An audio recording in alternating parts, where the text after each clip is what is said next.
Ah, como en la actualidad cada vez más son, cada vez son más las ocasiones en las que el sector público debe ocurrir al privado para la provisión de determinados bienes y servicios. Por ello, la licitación pública fue constituida con el fin de que la administración pueda obtener las mejores condiciones de compra para un determinado proyecto u obra. Sí, se trata de un concurso entre proveedores para la adquisición de un bien o servicio solicitado por una administración. En este proceso, la parte contratante invita a los distintos interesados a que, en función de las bases fijadas, formulen sus propuestas, de las cuales se elegirá mediante la adjudicación o la más ventajosa. Todo este proceso se regirá por unos determinados requisitos legales que constituyan la validez del mismo, asegurando la mayor transparencia, legalidad e igualdad entre los participantes. Más que nada, muchachos, la licitación pública se refiere a un tipo de concurso. Son más comunes en el gobierno, en el que, por ejemplo, si, que quieren construir un puente, ¿no? Entonces el gobierno lanza la licitación a través de páginas oficiales y diferentes empresas que se dediquen a la construcción, pues participan para ganar dicha licitación, ¿verdad? Dicho concurso. Sí, la licitación pública también se considera como un proceso de selección, el cual se utiliza para cubrir una necesidad de administración o de producción de obra, de servicios, etcétera. Sí, los sectores más convocados son de construcción, transporte, sanitarios, servicios profesionales, energía, etcétera, ¿sí?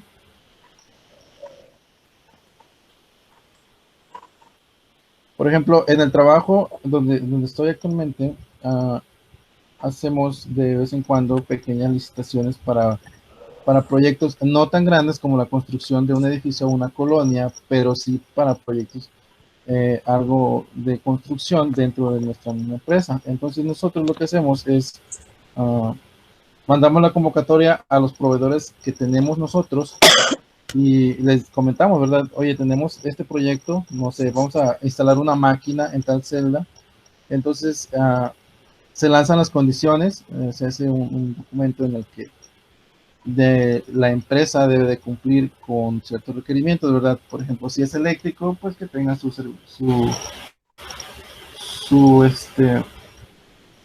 su programa de loto, de canal etiquetado, que sean capacitados para realizar las instalaciones eléctricas, ¿sí? Y así, lo que hacen las empresas te ofrecen, a ver, yo te doy el proyecto cuesta 1 millón, yo te lo hago en 900,000. Y tienen los triple, no, pues yo lo hago en 800,000. Y, y así es como se va moviendo esto. ¿Sí? Ahora, ¿cómo funciona? A la hora de realizar el trámite de presentarse una licitación pública, hay que tener en cuenta la documentación que se deberá aportar junto con la solicitud, la cual podrá consultarse en los pliegos correspondientes a la licitación, pudiendo variar en función del tipo de licitación. A continuación, citamos la documentación más recurrente. En términos generales, se considera necesaria la siguiente documentación. Por ejemplo, escrituras de constitución de la empresa debidamente inscrita en el registro mercantil o posteriores modificaciones en caso de haberlas. Toda empresa debe estar registrada para que pueda competir. Debe tener una tarjeta acreditativa del CIF, que es la Corporación Financiera Internacional, o el DNI, un documento de identidad nacional. La tarjeta acreditativa es como si fuera una INE para nosotros, entonces el DNI es como la credencial de la empresa, ¿sí? La que la identifica. Alta en IAE, el que es el impuesto sobre actividades económicas y permisos legales. El lema en el que esté dado de alta la empresa debe coincidir con el objeto de la licitación. Por ejemplo, si yo voy a hacer un edificio, ¿no? y veo una empresa que no se dedica a construcción, que se dedica a, no sé, a cuestiones eléctricas, y, y resulta que está dado de alta como cuestiones eléctricas, entonces, y me está diciendo que puede construir, entonces eso no es correcto, ¿sí? No debe de ser, no es legal. Es prácticamente, es como si estuviera mintiendo. Otro de los documentos es un expediente de clasificación de empresas.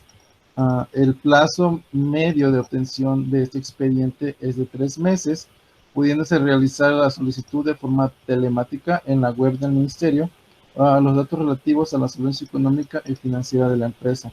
Por ejemplo, en el SAT, aquí en México, otorga un servicio, una constancia, y en el SAT te califica cómo eres de puntual, si pagas a tiempo tus impuestos, si le pagas a tus empleados como debe. Entonces el SAT te hace una hoja, una constancia en la que él respalda que eres una empresa confiable. Ahora, ¿qué empresas se pueden presentar? Presentarse a un concurso convocado por la administración es una gran oportunidad para que las empresas aumenten su actividad. Por ello, es importante tener definido cuál es su especialidad y qué ofertas de contratación pública son susceptibles de cubrir. Por lo general, se tiende a caer en el pensamiento erróneo de que estos concursos públicos solo son accesibles por grandes empresas, no siendo así realmente, ya que son muchas las ocasiones en que no importa tanto el tamaño de la empresa, sino su especialización. Sí, esto quiere decir, muchachos, que cualquier empresa, siempre y cuando cumpla con los requerimientos de la licitación, puede participar, puede presentar su propuesta. ¿Sale? Ahora, vamos a ver una parte que es contratos. Cuando se tratan de contratos, los servicios de un constructor para realizar obras de construcción, tanto por características, magnitud y complejidad de los trabajos por realizar, se podría amparar jurídicamente este acto mediante un contrato denominado a precio alzado. En el contrato de obra a precio alzado se establece la forma en que las partes harán frente a sus obligaciones, así como las características de la construcción. Cabe precisar que cuando se trate de un contrato de obra pública a precio alzado, será regulado por la Ley de Obras Públicas y Servicios relacionados con las mismas, y de manera supletoria por el Código Civil el Código Civil Federal, CCF. Por el contrario, en el caso de un contrato de obra privada a precio alzado, este será regido por el Código Civil de la entidad que corresponda y por el Código Civil Federal. ¿Sí? Tenemos el contrato a precio alzado y, como ustedes saben, tenemos tipos de obras públicas y tipos de obras privadas. Cuando sean tipos de obra pública, por ejemplo, que vengan directamente del gobierno, toda obra es supervisada por el Código Civil Federal. Y cuando es una obra privada a precio alzado, por ejemplo, que la Coca-Cola quiera hacer una licitación, esta va a ser regida por el Código Civil de la entidad que corresponda. Si está en Tampico, lo va a hacer con la entidad de Tampico. Si está en Reynosa, lo va a hacer con la entidad de Reynosa. Y también por el Código Civil Federal. ¿Sí? Sí. ¿Dudas hasta aquí? No, ninguna. No, se entiende muy bien. No, ninguna duda. Ahora, ya vimos los contratos a precio alzado. Ahora vamos a ver los contratos a precio unitario. Aquí una pequeña frase que me encontré ahí en la red. Dice: amo la simplicidad externa que cobija una gran complicación interna. Dice Miguel de Unamuno. Definición: cuando se trata de ejecutar una construcción pública y tal vez en menor medida una construcción privada, los profesionales de la construcción piensan casi por impulso en un contrato a precios unitarios. Si nunca hemos estado en la industria de la construcción, estas palabras nos van a sonar como un bicho raro o como algo codificado, ¿sí? Algo muy difícil, muy complejo. Pero para efectos prácticos y entendibles, diremos que el precio unitario es analógicamente como un sándwich, es decir, un conjunto de componentes que al juntarlas tienen sentido y pueden usarse. El sándwich más común tiene una tapa de pan, mayonesa, aguacate, jamón, chile y otra tapa de pan. Así el precio unitario, según la Ley de Obras Públicas Mexicanas, se compone de un costo directo, un costo indirecto, un financiamiento, una utilidad y cargos adicionales. La suma de varios precios unitarios tiene como resultado un presupuesto de obra, el cual se integra por los mismos componentes que el precio unitario.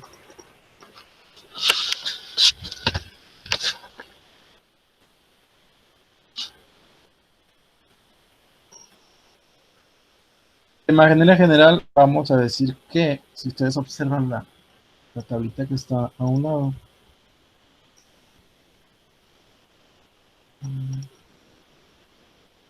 ahí.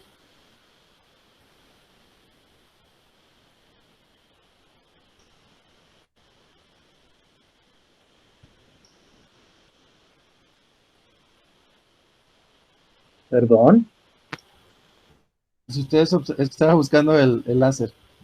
Si ustedes observan la tablita que está a la derecha, dice 1, precio unitario, y la siguiente columna dice presupuesto, No, suma de ok. PUs. Si está mostrando algo en la pantalla, no se ve. ¿No se ve nada? Yo sí lo veo. Yo sí lo veo. Sí, yo también. Yo lo veo clarito. ¿Sí se ve bien? Sí. Yo sé. Ok. De manera general diremos que el costo directo se relaciona con los materiales y la mano de obra. El indirecto se refiere o se relaciona con los gastos de oficina central y de campo. El financiamiento es el aporte de inversión que puede realizar el constructor al proyecto, y la utilidad, como la ganancia líquida esperada y los cargos adicionales, como erogaciones que debe realizar el contratista por estar convenidas en otros ordenamientos aplicables a la obra. Sí, en el contrato...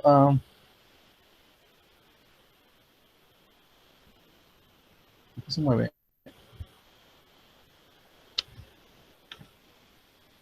En el contrato de precio unitario, muchachos, lo que integra el costo del proyecto va a ir desglosado. Sí, por ejemplo, en el costo directo se van a englobar todo lo que va relacionado a materiales, no sé si es un edificio, cemento, varilla, toda la materia prima y la mano de obra, el jefe de albañiles, el supervisor de la obra, el arquitecto, todo eso va incluido en el costo directo. Ahora, como costo indirecto van todos los gastos de oficina, papelería, luz, agua, internet, teléfonos tal vez. Y en el financiamiento es la parte de la inversión, es cuánto dinero tenemos, ¿sí? Y pues la utilidad se refiere a la ganancia, a la ganancia líquida esperada, cuánto vamos a obtener de este proyecto. Sí, está sencillo.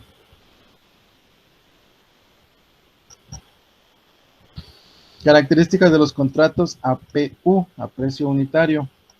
Es importante tratar de discernir ciertas características en las obligaciones paquetadas en este tipo de contratos que lo hacen único, y esto es importante, sobre todo en construcción de obra privada, que usando una plantilla de contrato a precios unitarios, a veces solo le cambian solo el título y le ponen contrato a precio alzado y listo.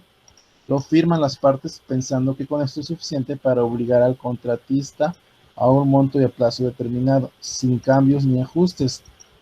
Por lo que todos los profesionales involucrados en el sector deben tener el conocimiento básico para determinar las características claves de un contrato contrato de construcción a precios unitarios.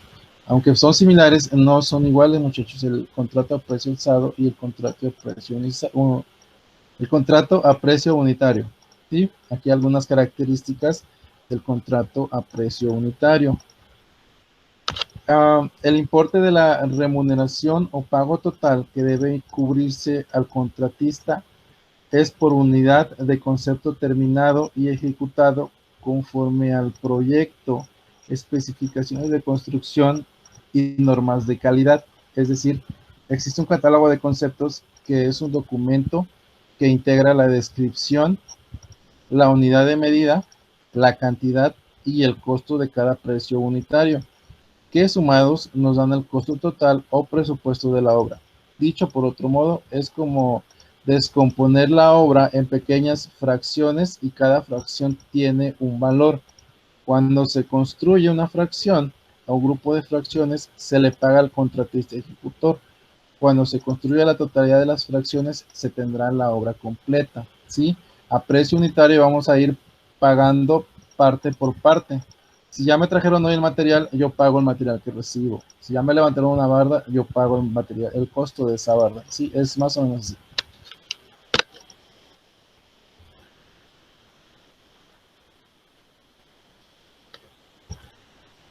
Otra de las características es que si un contrato de construcción se pactó a precios unitarios, los componentes del precio unitario no pueden disgregarse con el fin de pagarse por separado, pues estas acciones irían en contra de lo pactado por voluntad de las partes. Disgregar es separar o desunir los elementos que forman el conjunto de componentes del precio unitario. Por lo tanto, no puede cobrarse ni pagarse solo el costo directo o solo los costos indirectos de un contrato de este tipo. Se cobra y se paga por el concepto de obra terminada, es decir, se cobran y se pagan todos los componentes del o los precios unitarios, ¿sí? Por ejemplo, si yo recibí 1000 blocks y solo le quiero pagar 500, no se va a poder porque no está pactado en el contrato. Si yo recibo 1000 blocks, voy a pagar 1000 blocks nada más. Tampoco es posible que se pretenda cobrar o se pueda pagar solo una parte del concepto de obra que está a precio unitario.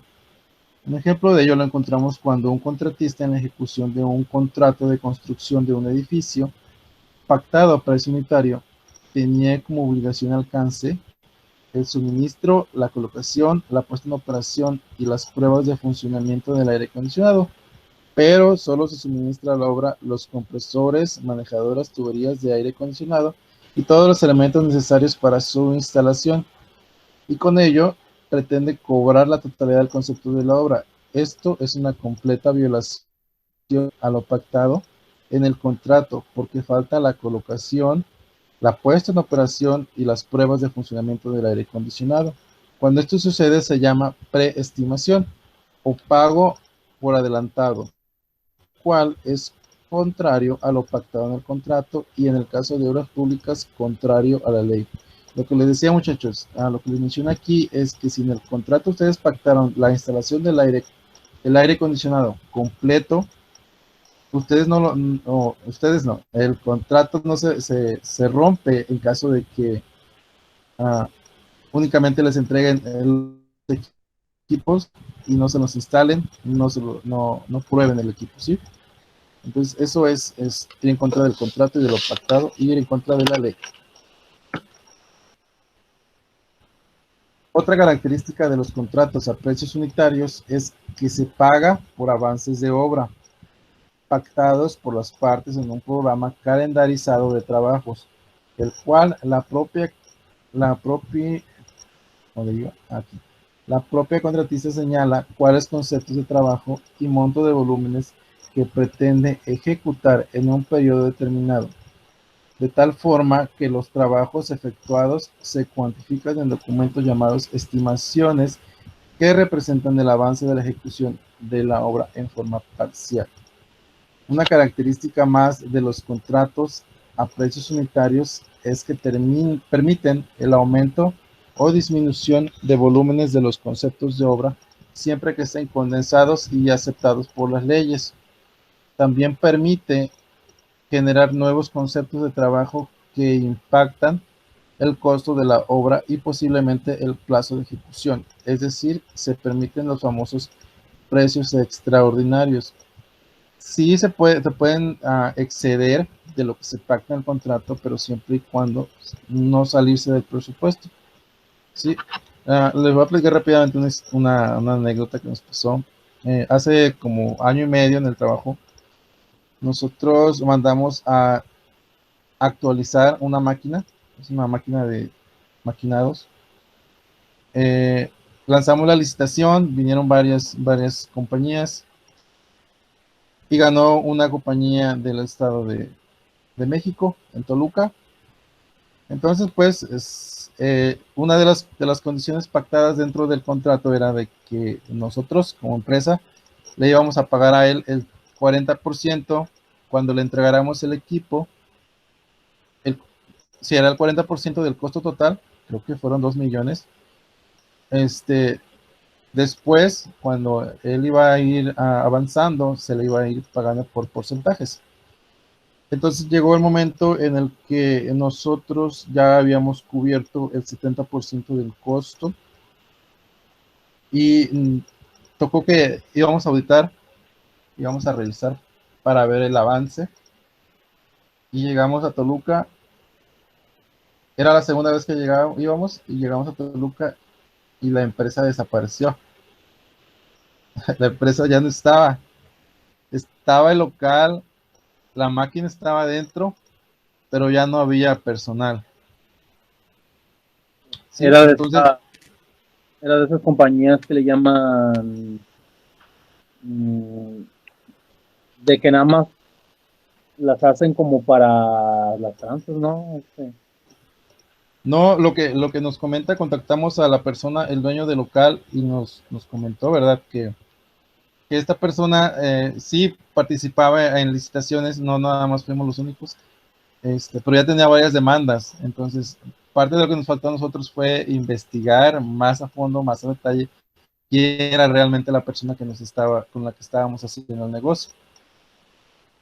Y pues prácticamente perdimos el 70% de 2 millones, más la máquina, porque después entraron más problemas legales allá con el dueño del local ahora, porque él quería cobrarnos por sacar la máquina que nos pertenecía, aún siendo de nosotros. Entonces, como la persona que se fue le dejó el local y le dejó una deuda de más de un año de mensualidades, quería cobrarse de ahí. Entonces sí fue una gran pérdida. Esto se mueve. Y pues sí, muchachos, para que no les pase, investiguen. En resumen, muchachos, los contratos a precios unitarios tienen características únicas, perfectamente bien definidas y se debe utilizar de manera correcta para lograr sus mayores beneficios. Los contratos de construcción privada a precios unitarios no están regulados en ningún ordenamiento. El Código Civil Federal y algunos estatales regulan de manera genérica los contratos a precio alzado. Por ello, los contratantes de obra privada deben tener una correcta y adecuada asesoría para elegir el tipo de contrato aplicable a su proyecto de construcción. Es lo que nos faltó a nosotros. Los precios unitarios son generalmente fijos, excepto por las circunstancias señaladas en el cuerpo de este documento. Los precios unitarios vistos como obligación no se pueden disgregar, no se pueden separar. Nuestro equipo de expertos puede apoyarlos.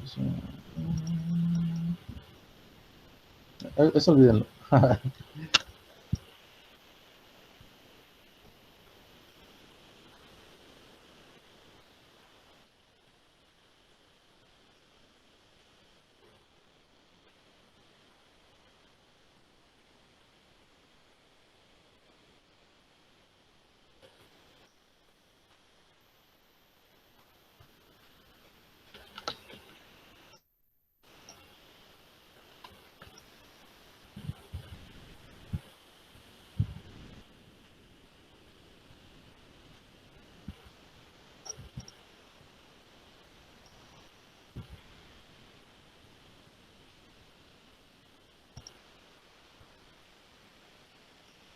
Ok, muchachos, ahora el contrato a precio alzado. El artículo 2616 del Código Civil de la Federación dispone la siguiente definición. El contrato de obras a precio alzado, cuando el empresario se dirige a la obra y pone los materiales, se sujetará a las siguientes reglas. Según se observa, el contrato de obra a precio alzado es el convenio que se genera cuando el empresario se dirige a la obra y pone los materiales. Asimismo, especialistas en la materia señalan que el contrato de obra a precio alzado es aquel por virtud del cual una persona llamada empresario se obliga a realizar una obra con materiales propios y tomando a su cargo la dirección y el riesgo de la misma. Para la obra, parte llamado dueño de la obra, quien se obliga a pagarle por la construcción. El contrato a precio alzado, muchachos, la misma empresa se hace responsable de los materiales, ¿sí? Y de la compra de todo. Algunos tipos de contratos a precio alzado son tres principalmente. El primero es el contrato puro. En este contrato, el empresario administra la obra y proporciona los materiales y el personal necesario para realizar la construcción. También tenemos el contrato por ajuste cerrado. En él se pacta el precio de manera fija. Es el menos utilizado, ya que por los efectos de la situación económica, el empresario podría sufrir prejuicios por el aumento de los costos de los materiales, que impactan el valor del precio recibido por la obra, sin tener derecho a exigir el incremento registrado en el precio de los materiales para la ejecución de la misma. Y el último es el contrato de obra por piezas o por medida. Es una variante del contrato puro, en el cual el precio se pacta de acuerdo con las unidades de obras concluidas. Es el más utilizado debido a la seguridad que ofrece el empresario, pues no sufre pérdidas por el aumento de los materiales de construcción, como sucede en el contrato por ajuste cerrado. Algunos aspectos que se deben considerar es el pago del precio pactado, la recepción y verificación de los avances de la obra y la cancelación del contrato por muerte del empresario. Cuando es pago del precio pactado, pagar el precio de la obra en tiempo y forma convenidos es la principal obligación que tiene el dueño de la obra, y en caso de que no se hubiera pactado el precio correspondiente, se pagará el que designen los peritos en términos del artículo 26 del Código Civil de la Federación. El artículo 26-24. Cuando es de recepción y verificación de los avances de la obra, recibir y verificar los avances de la obra, ya que conforme al artículo 26-17 del Código Civil de la Federación, de no recibirla cuando el empresario la pretende entregar, todo el riesgo de la obra correrá por cuenta del dueño y liberará en consecuencia al empresario de dicha responsabilidad. Y la cancelación del contrato por muerte del empresario, en términos del artículo 2638 y 2639 del Código Civil de la Federación, si el empresario muere antes de terminar la obra, podrá rescindirse el contrato, pero su dueño liquidará a los heredados de aquel trabajo y los gastos hechos por el acaecido. Lo mismo sucederá si el empresario no puede concluir la obra por alguna causa independiente de su voluntad. ¿Sí? Esos tres puntos son muy importantes para considerar a los propietarios de los contratos a precio alzado. En resumen, según el Código Civil de la Federación, el Código Civil Federal, el contrato de obra a precio alzado es aquel por el que una persona llamada empresario contratista se compromete a ejecutar una obra en beneficio de otra, quien debe pagar por ella un precio cierto. El objeto de este contrato es la obra concluida y ejecutada, por lo que generalmente el precio pactado por las partes es inamovible, salvo que se consigne en el acuerdo de voluntades lo contrario. Por su parte, en el contrato de obra a precios unitarios, se estipula el pago a base de estimaciones por el trabajo realizado en periodos determinados, de tal suerte que conforme se acredite su cumplimiento se debe cumplir los mismos. Ante la muerte del dueño de la obra no se rescinde el contrato. Si muere el dueño de la obra, no se rescindirá el contrato de obra presupuestado, por lo que sus herederos serán los responsables del cumplimiento para el empresario en términos del artículo 2640 del Código Civil Federal. ¿Sí? De manera general, muchachos, como es la diferencia entre el contrato a precio unitario y el contrato a precio alzado, es como cuando van a construir, no sé, supongamos que en su casa van a poner una barda y el albañil les dice que les va a cobrar cómo quieren pagarle, si por día o por tanto, y ya es decisión de ustedes, ¿no? Así es el contrato a precio alzado y el contrato a precio unitario. ¿Sí? ¿Dudas hasta aquí? No, maestro. Ya se durmieron, ¿verdad? Con tanta lectura. No, maestro, todo bien. ¿No? Hombre, aquí andamos. No, Escucho una voz nueva. Rodrigo, Soy yo, ¿verdad? Rodrigo, ya pude. Bien, Soy yo, Rodrigo, ya pude conectarme. ok. Ya todos se registraron, pusieron su nombre en el chat. Sí, yo ya me registré. nada más estamos dos.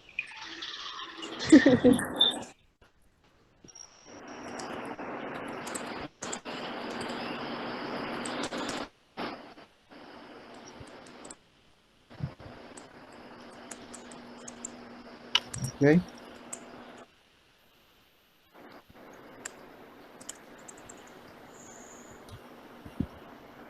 Bueno, muchachos, ahorita les mando el otro link para la siguiente materia. ¿Sale? Estoy bien. Gracias. Sí, está bien. Ok. Ahorita nos vemos.